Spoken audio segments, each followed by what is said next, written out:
আজ বাড়িতে কেউ নাও থাকতে পারে। পুকুরটিতে মাছ নাও থাকতে পারে। রাস্তায় লোকজন নাও থাকতে পারে। তার কাছে টাকা নাও থাকতে পারে। সেখানে অফিসটা নাও থাকতে পারে। Hello viewers, welcome to my channel English now and then. ভিডিওর শুরুতে আমি যে সেন্টেন্সগুলো রিড আউট করেছি আর এই সেন্টেন্সগুলোর মধ্যে খুবই গুরুত্বপূর্ণ যে ওয়ার্ডটি আমরা দেখতে পাই তা হলো নাও থাকতে পারে। আর এর জন্য আমরা ইংরেজিতে ব্যবহার করতে পারি দেয়ার মে নট বি।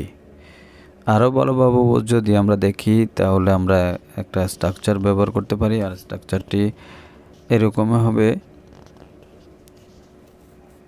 যেমন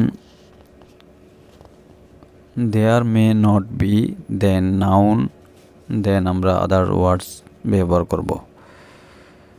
Now take a look some example for better understood. Before that, if you are new one in this channel, please subscribe my channel and press the bell icon for more update. তাহলে দেখে নিই আজকের video English ট্রান্সলেশনগুলি। আজ বাড়িতে কেউ নাও থাকতে পারে।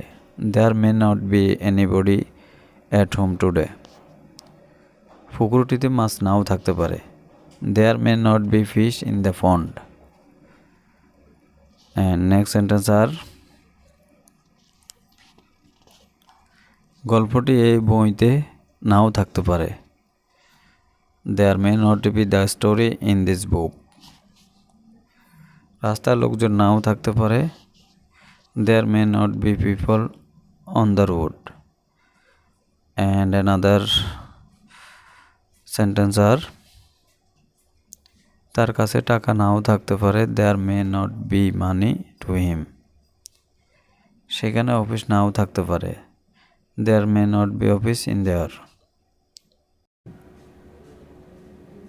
And the next sentence is, তার মোবাইলে এমবি নাও থাকতে পারে।